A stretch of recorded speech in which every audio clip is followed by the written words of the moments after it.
Welcome to the Sean Trey Show. Today I have a really interesting guest with me. Now, would you like to introduce yourself and tell people who you are and what you do? Yeah, hi everybody. My name is Toy Lei. I am a actor and a director. I don't know. Is there more to say about that? I think that's enough. That's a good place to start. Now, how long?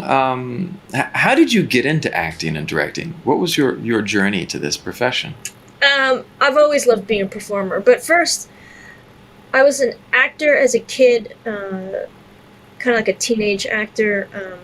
But there weren't a lot of opportunities for me back in the day, and so that was. So I didn't realize at the time. I thought I was disinterested in acting, but really what it was that I was uninterested in the roles. That's an awesome point. And I wish I had known that when I was younger. But there was no such thing as people looking out for diversity back in the day. You know what I mean?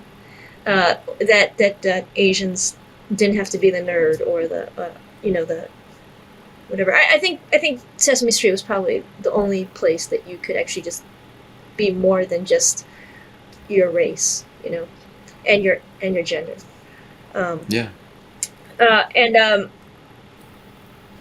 Or social definitions of your race and your gender.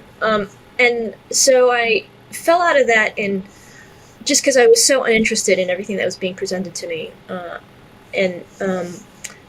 ended up going into music because I still love performing. So as you can see, very awesome. I see it. I see it. Just beautiful. On the back. So I got into music and started playing music for a long time, and then playing music has a shelf life. Either you do well financially, and I don't mean success. So success is in your own mind, right? But either you do well financially with it, or I think you end up burning out. And unfortunately, I was the latter. I didn't. When I mean financially successful, I'm saying like you're like the Rolling Stones. That's why they're doing it when they're 80, because they have roadies to push shit around. They don't have to push shit around. And until you get to that point where you can hire a crew and have people take care of your tour dates and hire people to do your marketing or publicity, then it's fine when you're in your 20s and unmarried and without any dependents that you're trying to take care of or whatever your situation is. But as you start getting older and you start realizing, oh God, I don't want to roll this road case around again. I don't want to unplug shit again. And I don't, how am I going to do this with kids or take care of my parents or whatever it is your situation is? So it's a long story of that's how I fell out of music. And by the way, at the same time, things started opening up for female, I'm not talking Asian or black, but female roles on. And I was like, oh, I actually do love acting.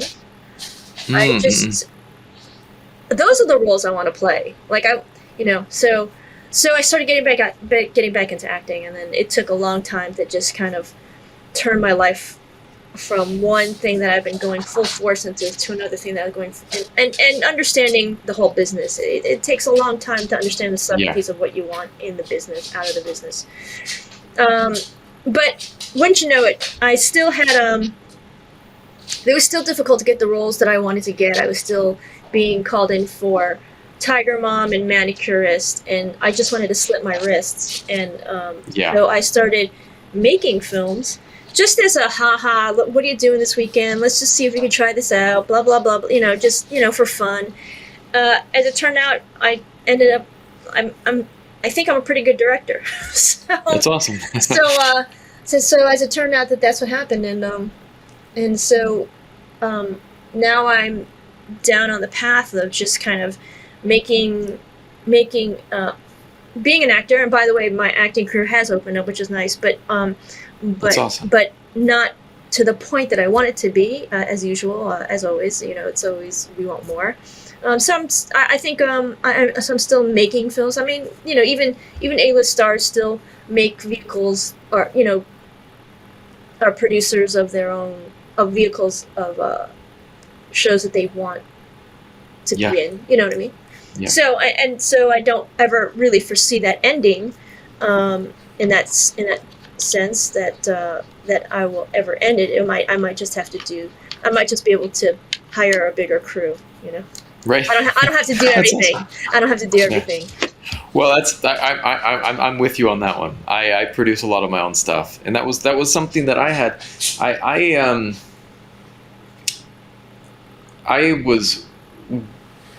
I've also been the type where I just have never been happy with the roles that people put out there. Right. And when I was acting as well, there was one time where, and I live overseas, and the role was for a rapist. And I was like, that's not in any way, shape, or form what I want to be portraying. That's not something that I want, and I want to be telling stories that are different than that. I want to tell stories that are,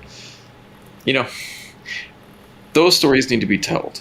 But like, if I think about movies that I love, I'm like Remember the Titans or Rudy. Yeah. I like I like type of stuff like that. I like to tell type of stuff like those are the type of stories that I like to kind of be involved in.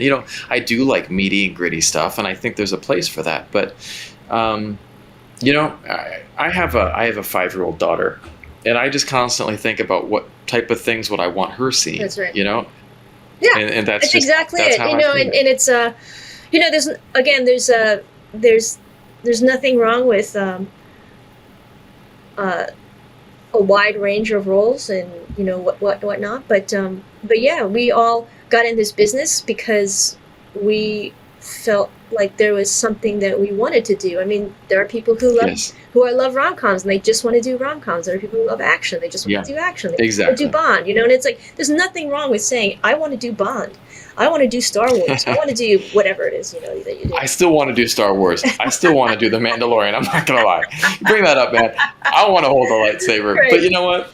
I'm okay being the bad guy because I want to flip the narrative too, and that's something I have my wife is Asian, and she would audition for roles in the U.S. and it's the same thing that you just mentioned, like nail salon, maid, and she was like, and she's like not doing it. She looked at me and she's like, I'm not, because she's a singer here, and she's like, that's not what I want to portray. She's like, I'm all about girl power. I'm all about female empowerment. And not that those people can't be empowered. Not that that's not part of their story, but that's not the way she wants to paint the picture. I mean, the thing is, it's one thing to do it. It's one thing to be offered those kind of roles. It's another thing when that's all you ever get called in for. That's exactly it. And that is and that doesn't say anything about you as the actor. It says everything about who the writers and producers are, and what their mindsets are of who people are. One of the great examples that I have is my daughter loves superhero stuff. She loves it, and for a long time we were starting to watch some of the Avengers, and so she was like, "Daddy, why do they all look like you? Why are they all boys and white?" I was like, That's a really good question. That's a really good question. Yep. And so when there started, and then finally we got up to we were going through, and finally we got to Captain Marvel. She's like, I like this. It's a girl. And the character that really struck my daughter the most and that she loved the most was Miles Morales. This young, and because he's half black, half Latino, she's like, that's like me. I'm two different things too. She was really inspired by that there was this character, and he's like, he's got this hair that's different. He's got clothes that different.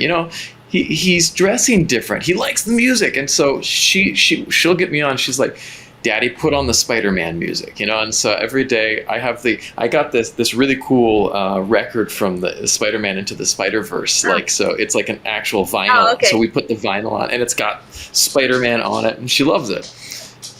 But one of the things is that it took us to get through so many characters until there were characters that she was like, I can identify with this. It took through 20 Marvel features. I remember the day I literally was in a panel with and Kevin Feige, the producer of all these Marvel movies, up there, and my friend asked him in front of a huge crowd. I mean, I think this theater was like 500 people or something like that. The really nice theater over at Paramount, and she's like, "When are we gonna get a female superhero?" This is pre Captain Marvel. I think they had just done Black Panther, and he was like, "It's coming," and it's like, and he goes like, "But you know," she's like, "You've just made 20 superhero movies about male superheroes. I wouldn't be horrified if the next 20 movies you made were about female superheroes." And I get that, it's like it's kind of like the same thing that Ruth Bader Ginsburg said. How many women on the Supreme Court are enough? And she's like, well, we've had 9 male Supreme Court justices for hundreds of years, so I don't think it would be half bad to have 9 female Supreme Court justices for the next couple hundred years. Right. And I'm not saying that it's like tit for tat, whatever, but it's just like it's just more about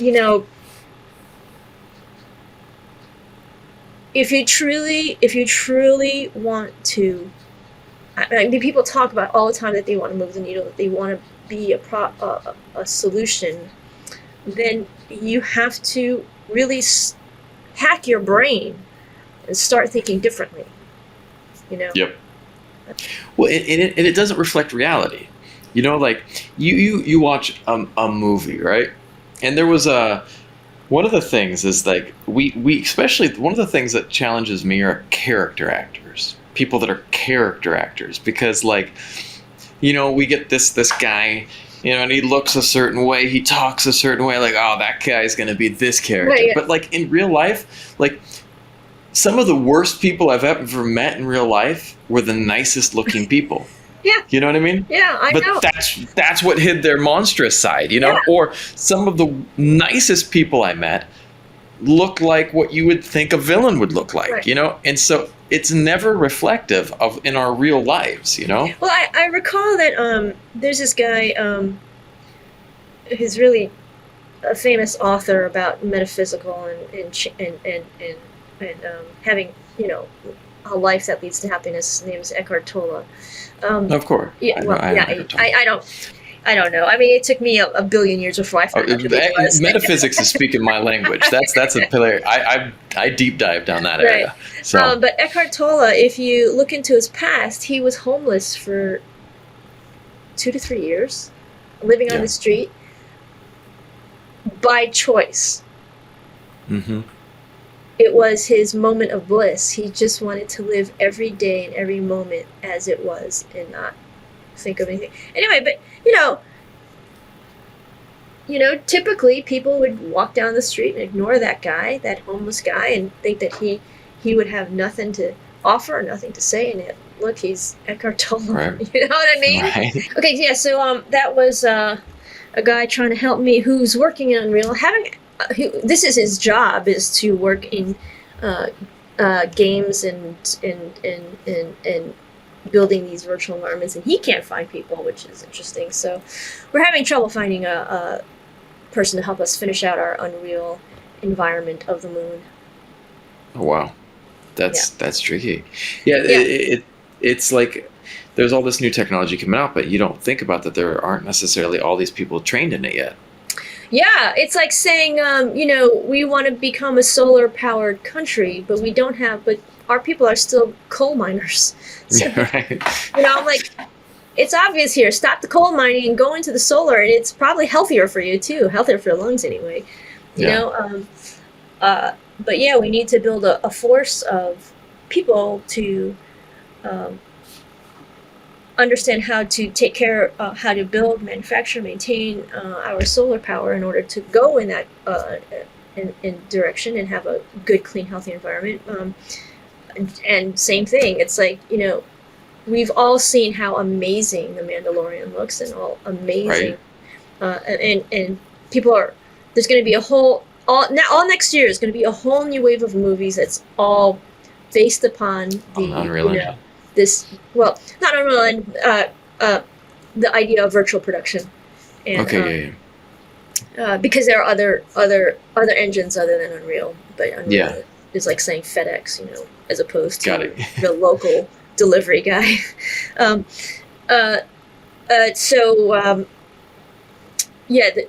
Because I mean, a bunch of my friends have been working on these things, and they're unavailable to me, but happy for them, Yeah. Now, question for you. So that would be you're shooting on a green screen, and then you're just literally constructing everything around the characters in the digital realm, correct? Yeah. So so it's kind of like it's standard green screen technology, but instead of using you would normally paint mats or paint things with Photoshop or build an environment in Maya. You were using I guess we could have built the environment in Maya, which is basically like the generation, like Unreal. The concept of using Unreal is the generation after using Maya. Nice. Which is a 3D environment as well. I think, I'm not saying that Maya's going by the wayside. I just think that they're probably going to start integrating their stuff as well into this kind of virtual production kind of thought process. I mean, as it is right now, I've been told that our computers and our workflow isn't quite ready yet.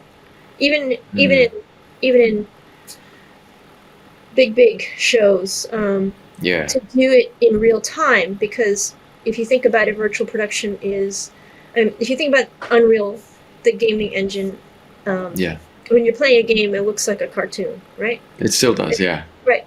And I mean, you would think that if they could do it, they can make it look real in real time, they would, but they can't, because there's so many things that they have to calculate. You're moving around in first-person shooter, you're moving around, and so they're always calculating the new view, and then and it has to go spit out to your computer in nanoseconds, right?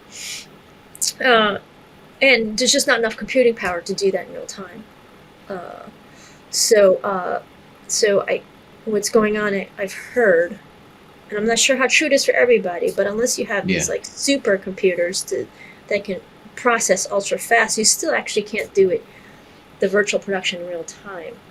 Okay. Like while you're shooting the actors at the same time, you're basically putting up the game engine, which looks very gamey and cartoony, at the same time, and then you do a replace later. That's still really cool, though. I mean, or you pre-render everything. I don't know. I'm not. Yeah. Have you worked a lot in VFX, or is that an area that you have a lot of expertise, or is it something that you just utilize? I am sitting here saying, don't listen to me. I could be spreading lies right now. Okay, I could be the well of disinformation right now. This is just what I've heard. I am not a VFX artist by any means. I understand the technology behind it, like the theoretical technology behind it. But I couldn't tell you details. Like, I'm just, like I said, like what you heard was what came out of my mouth. It's totally not detailed. It's a very high level view of what the issues are, and and because of that, I mean, like anything, if you really wanted to be good at Unreal, you have to go do it and do it. Do you get your 10,000 hours in? I have to sleep, so it's not like I can do that. I wish I didn't have to hit sleep. That tipping point, man. It's a lot of stuff, Yeah, I wish I didn't have to sleep, so that I could learn this stuff. But so I just have a very high level view of what it does, and so that when people talk to me about it, that I can best utilize what we have to make the best movie that we have. I like that. We can, that's, I mean, I think that's a job as a director, is to understand everybody's department as best as you can, so that you're not asking people to do ridiculous things. I mean, there's a great training that I went to that was sponsored by Women in Media, which is our sponsoring organization of our film. Awesome. And they put a training on a weekend training about what a grip does and how to grip. Now, I can tell you that I had an idea of what gripping was, but after a weekend of just getting a hands on it, and I swear to God, the only thing that, like, I'm not even good at it, but the only thing that, like, I could, you can't learn much in it. You can't become like a key grip after a weekend. No, it's an art. As it turns out, gripping is an art, and it's not just about carrying shit from point A to point B, which is what you typically see grips do. But that's not that's like the grunt work of what they do. What they really do is that they're the engineers of the set, and it gave me such a profound insight into what they do, because I couldn't even put up a C-stand without it crashing on my head, literally. And that's like, gripping 101, actually pre-K gripping, like, it's not even like college level gripping. That's like pre-K gripping, how to put up a C-stand, and I was kept falling on. Anyway, it was very hilarious, but if you understood, but by understanding how much engineering that they do, even with a non-VFX oriented set, just like a rom-com or a family drama or something like that, you see how important they are, and it kind of like makes you think as a director, well, should I really make them do this? Because and when they say, when you say, okay, can you get this done in 5 minutes? And they're like, no, I need a half an hour. You should trust at the fact that they need a half an hour. You need a half an hour, because otherwise that C-stand is going to come crashing on. Like, we had in one of our shots in Moon. So I'm making this film called Moon. Awesome. I'm just talking. Nobody knows what I'm doing. So just so you know, I'm talking about. I'm making this. I'm in post-production with Moon, which is this thing that we're doing with trying to do some virtual production set extensions. Anyway, we had this one shot. It's analog, meaning we're shooting it with real actors in a real location and real stuff, and we had to put a light stand on the back of a house, and there's a balcony, a small balcony, like off the bedroom kind of a thing. Yeah. In order for the shot to work, we needed to put a light stand, a C-stand, as far into the sky as we possibly could to mark where the moon would be, because we're going to CGI the moon there. Okay. And we didn't want some. Not that PA should be doing this, but this is a job for a key grip, an experienced grip. We would think, well, it's just a C-stand. You put a light up there. No, but the thing is, they're extending it to the topmost height of this C-stand, and then you put a big light on it, a big sky panel on it. That thing, and it's on a balcony, and that thing could tip over and crush somebody below. So think about, and so they had to, do all the strap down and the tie downs and the whatnot so that it wouldn't tip over. Thank God it wasn't windy, because the sky panel itself, the light, which is a big panel, looks like a, rectangle, could have been a giant sail, and if it was windy, it went right over the balcony. We were, I was looking at a post on Instagram tonight, and it was for a recording studio, a music recording studio, and it's like, if you come to our studio, one of the first things you'll notice is how nice our cables are. And they're like, and there's a reason for that. Our recording studio, we keep the cables nice. First of all, the most important thing is safety. Back to you. And it's I did really enjoy that workshop. Sounded really interesting. Were there other roles that you trained for? Okay, first of all, when I call it training, I trained for. I did not train to be a grip. Experience, maybe? Yeah, I wanted to, it's an introductory weekend into what a grip does. There was also one for electric, how to be a proper electrics. My God, talk about safety. I mean, just the word scares me. Being an electrician, just that word scares me. Because you're thinking about, you're on a stage, right? Yeah. And they've got 800 amps going to the stage, and that's standard. That's standard. Insane. Right? So you're talking about that's one stage on one lot. Okay? Yep. Every lot could have 50 stages, 20 to 50 stages. Every stage has 800 amps going to it. So they were saying that we were training at was that this one lot itself could power all of Los Angeles. I used to live outside of Sony Studios. I lived in Culver City, right next to Sony Studios, and my street would tee into where they had all the transformers, all the electric going into the studio, and I would look at that and go, and it was like you would hear this, half a block away, you could just hear the thing, and I was just like, that's nuts, it's amount of power. Yeah, it's insane. Yeah, and so just imagine if you were the guy taking care of that area. I mean, that I don't even want to walk near it. You know what I mean? Like, God forbid, some spark should happen, and I'm like the one human walking by. Right. So yeah. I mean, so there was a weekend on So,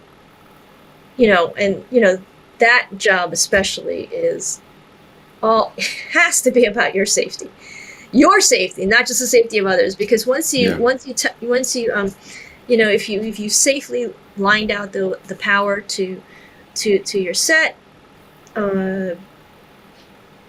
hopefully nothing is tired and old and doesn't explode, but we're pretty good. But you're the one setting all those lines out, and you're just like, ooh, that's the idea of it just scares me. But anyway, there are tons of people who do it, and they really quite enjoy it. So great. But it takes. But you bring up an interesting point, like the absolute level of respect for the specialization of these people. Yeah. No, people don't realize that. There's so much call for in this incident with Alec Baldwin, arrest him. He should have checked the thing. He blah, blah, blah. And people don't know. Look, if you've not been on a set, you can't say that. You don't know. That's not his responsibility, is to check the gun. His responsibility is to give the best emotional performance he can, to learn his lines and that and that. What happens all the time is that as an actor, you're just given a gun and you say, it's hot, or it's cold, or it's ready to go. It's a rubber gun, or it's whatever. Here you go. Here's the gun. Action. Yeah. You don't have time. That's not number one, you don't have time because it takes you out of your character, and you don't get the best performance. Like, you think about Alec Baldwin. If you like Alec Baldwin as an actor, think about all the times that he was great. Do you think that he was sitting there checking his wardrobe, or checking his gun, or checking his surrounding? No, he wasn't. That's not that. It takes a little bit of emotional, mental ramp up. Like, as an actor, I know I'm ramping up emotionally into the character before the director even says action. And depending on the scene, if it's a really intense scene, I might be ramping up in the dressing room before I even step onto set, and then God forbid anyone gets in my way from the dressing scene to my mark on the stage. You know what I mean? Yeah. Because I will run them over and just try to stay in that person's character, especially if I'm a nasty person. The character's a nasty person. don't get in my way, because then I will be that person on the way over. Yeah. You know, and they're not sitting there. They're not going to check their gun or check their wardrobe or check their makeup. That's why you have those people doing it for you. That's their specialty. That's their art. Mm-hmm. And so it's not Alec Baldwin's responsibility to check the gun. It is the armorer's responsibility, the stunt coordinator's responsibility, the first AD's responsibility. It's like that gun needs to be checked 5 times by 5 different people before it even gets onto the set, with constant communication on the status of if you're using a gun. Now, I also want to, if I can get on my soapbox for a second, I'm not even Please do. Cut, but Please do. You know, everyone keeps talking about a prop gun, right? This prop gun. Let me be very clear.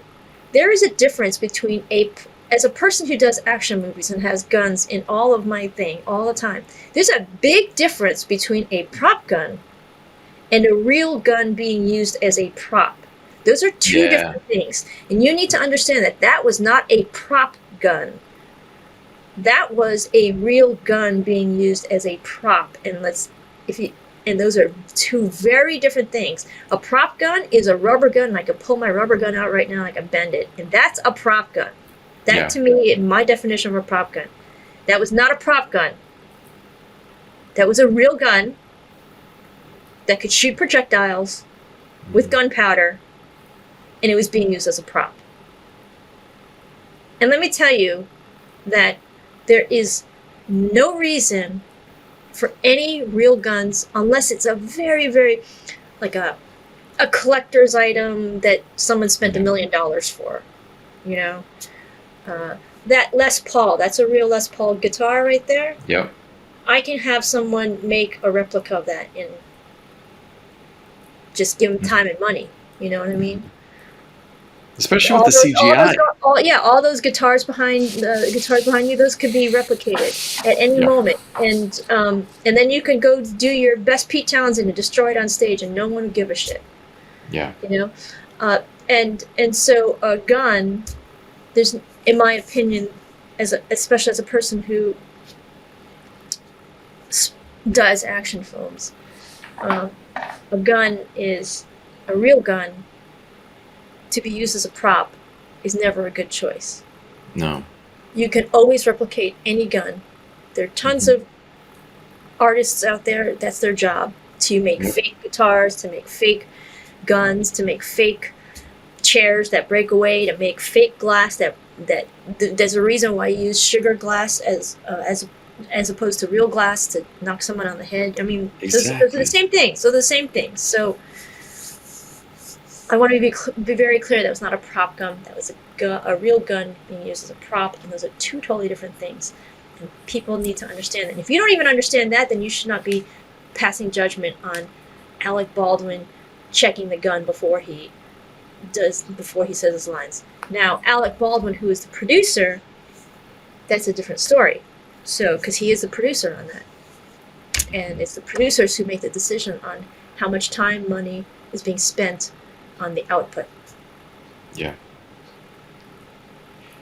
I think that I remember it, you see that coming back to the cutting corners. I remember that I was on a production that I was on, and we were shooting on Santa Monica Beach, and I was playing a cop that day.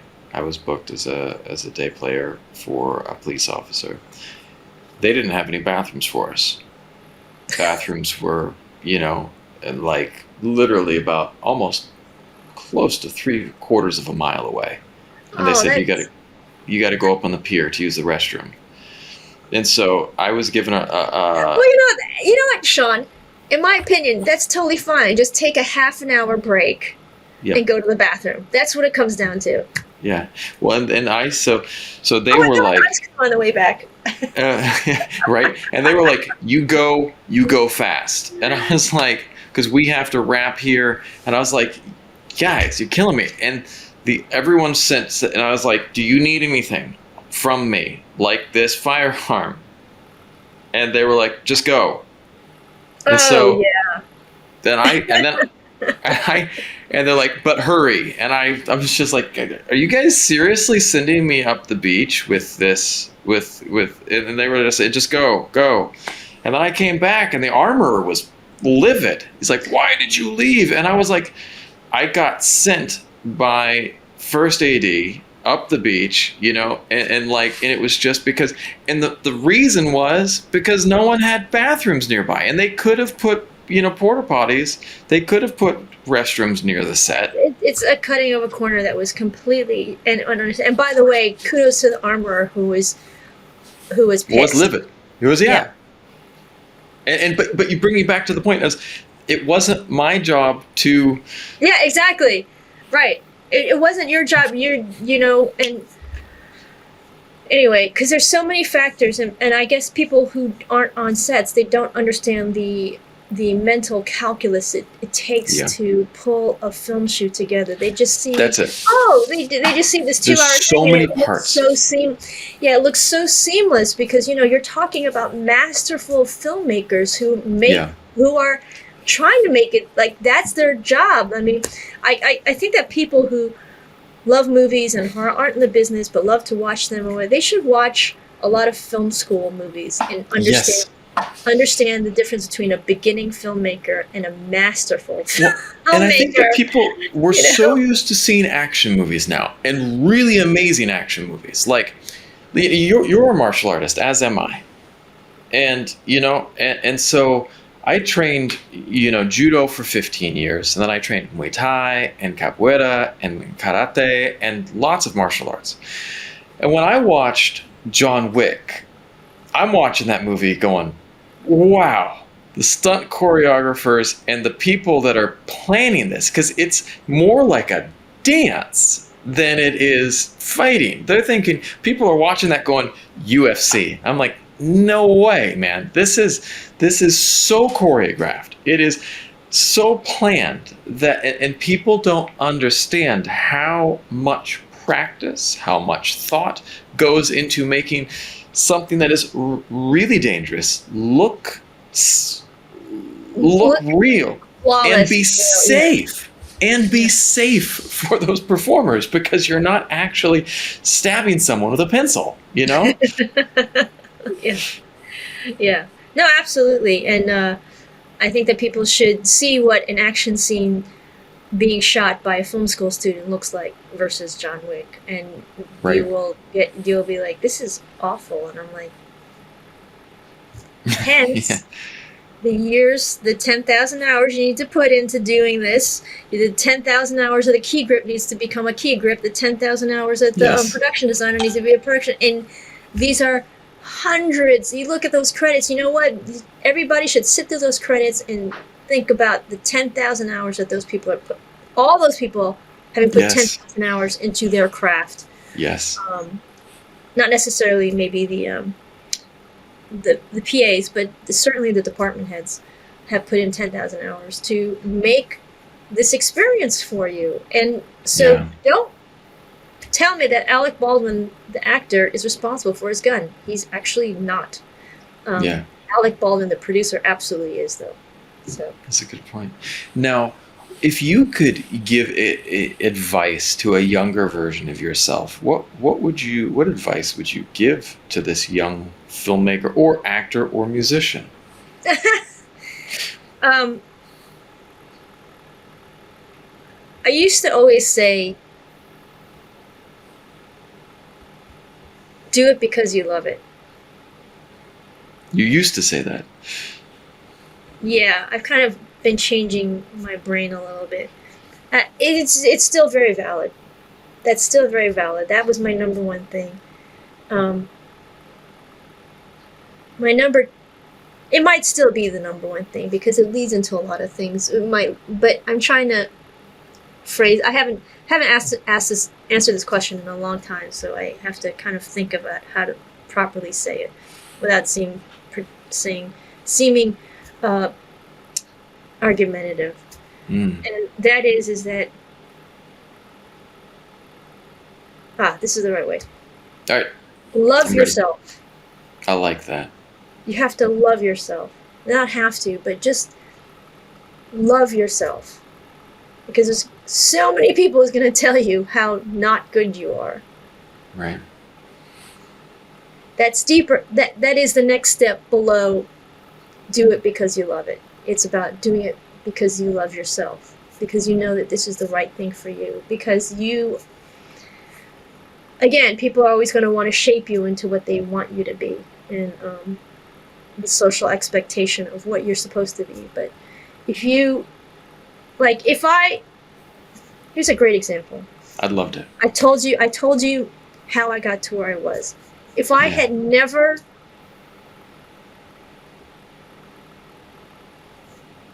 known who I was from the very beginning, in the sense that I wanted to do action movies, I got into acting to do action movies, right? I would still be doing Tiger Mom and Manicurist. And I would never be making these movies. I would never be sitting here because I wouldn't be directing, right? I wouldn't be making those movies. I wouldn't be making Moon. I wouldn't be making... But I did it because I trusted myself. I knew what I loved. I loved myself enough to give that gift to me. I love that. Does that make sense? No, it does, because I just gave this example in the last podcast that I shot earlier tonight. My 5-year-old daughter, the other day, we were sitting around in the room, and suddenly she walks across the room, grabs the air conditioner remote, and turns it off. My wife and I turn over at her, and we're like, "What was that?" And she was like, "I'm cold, and I want the air conditioner off." And we were like, and she looked like she was going to get in trouble. She looked worried. And my wife and I turned her and I stopped for a second, and I looked at her and I said, "Ilani, I'm really proud of you right there, because you knew what you needed and you were willing." She didn't ask, she just did it. And I said, "You took a chance to do what you needed. And I will never, ever, ever be angry at you for knowing what you need and going for it." I said, "There's nothing wrong with that. I'm really proud of you right now." She was like beaming, and I was like, but like, it takes an understanding of what's important to you, to love yourself and to give yourself it. Because so often, I remember when I was in school, I remember my first day of school, and I needed to go to the bathroom. I was a little tiny kid. I needed to go potty. At home, I can go to the bathroom anytime I want. I turned to the teacher and said, "I need to go to the bathroom." The teacher says, "No, you sit there." "But I need to go to the bathroom." "You sit there. It's not time to go to the bathroom." I was a 4-year-old kid. Did what 4-year-old kids do. And my mom had to bring me a new pair of pants. But the reality is like, I wasn't allowed to ask for what I needed. And I think that's the thing, is like, we are told to play it safe from a young age, told to play it the way we're told to play it. Well, I mean, look, there's nothing wrong with trying to, with being respectful for other people's feelings. Understand. Right?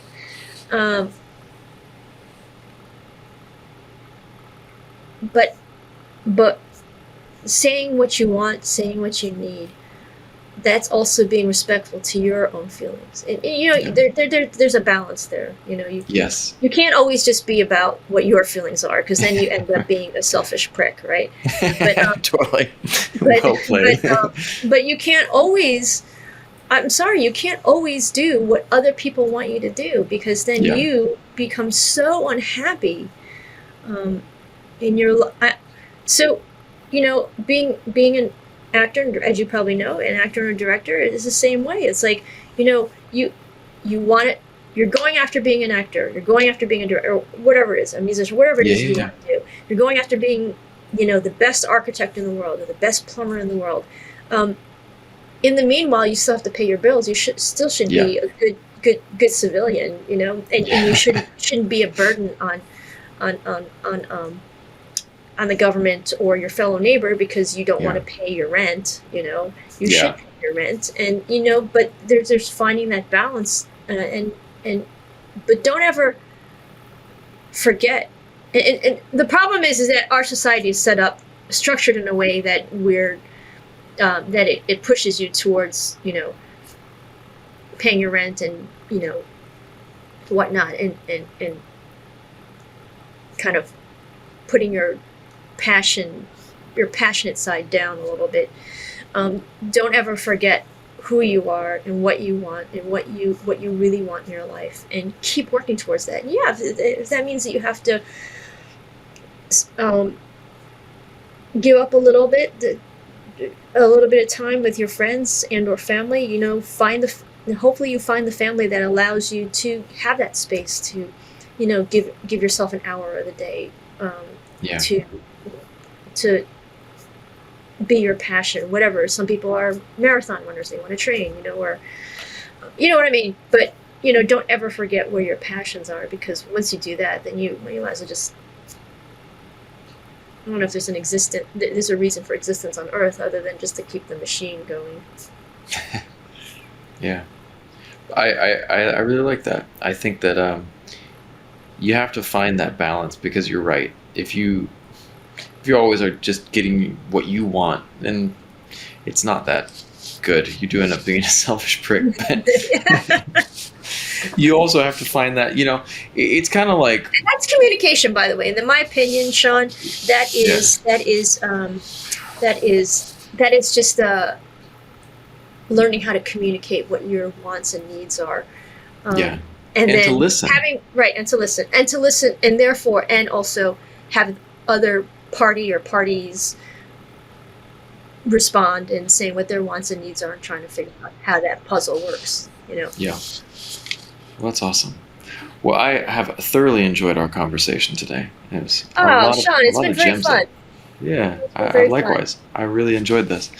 I'd love to have you back on sometime. There's more to dive into. Anytime. Yeah, awesome. Maybe after Moon is finished. So, I'd love to. Yeah, I look forward to seeing this. Yeah. By the way, can I do a plug here? Please. You can find us on the socials at Moon the Film, and we're just branded as Moon the Film. So it's moonthefilm.com, Moon the Film on Instagram, Moon blah blah blah. Anything that we're going to do is probably going to be Moon the Film. So check us out, follow, comment, just say hi. It's cool. Awesome. When is it? Are you in post right now? We're in post right now. Yeah, we're in post right now, and we are edit locked. The music has started to filter in, and I just spent an afternoon with the sound designer. It's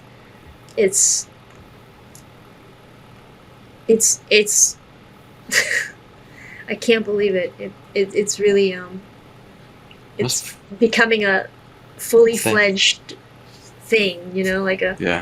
I feel like we're in our 7th month of pregnancy. It's awesome. Almost getting pushed out. So must feel really good. Yeah. I mean, we started this during COVID, and oh wow. Because of COVID, they're especially strict in California, which I like, by the way. Yeah, I tried to be strict too. They're especially strict in California because we had the worst, hospitalization rate for a really, really long time. And so we basically were in pre-production for a year before we even shot it, just because there was no production going on.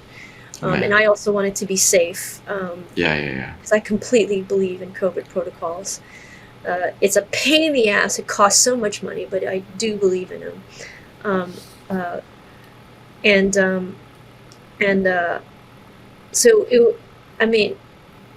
Spending a year in post-production, day in and day out. I mean, it wasn't just, I'll just do a couple hours here. I'll just work on it in a couple days. I gotta go, I'm gonna go train instead, No, it was like constant. I think I've ruined my back. I had to buy a special chair so that, because I was sitting in the chair all day long. Doing pre-production. So it took a year of pre-production before, and so now it's finally, once all the protocols were, the production was being able to go back, we finally shot it, and now we're just in post-production. It's finally all coming together, and yeah, I never thought I would spend a year making a short. not usually my MO. My MO is let's spend a couple weeks making a short. And that's usually my MO. So a year but it's been worth it. It's beautiful. The people's, we were sponsored by Ari and it's really awesome. Television City, which is the LA. So it's we shot over at the Grove, the Fairfax, that big CBS studio space. We shot over there,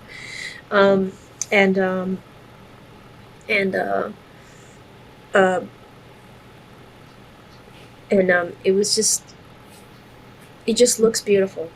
The acting is fantastic. My actors are fucking great, and I'm such an actor snob that I was worried. I know this about me because I'm an actor. I'm an actor snob, and I was just it's all about the casting and yes. And I was very lucky to be introduced to these two actors who could actually do the job, and now my post-production team are amazing. Every time I hear the music, I start crying. It's just so crying in a good way. It's so no, I know. I love it when when it starts to coalesce and it starts taking shape, and it's overwhelming. Yeah, the VFX team, which is a bunch of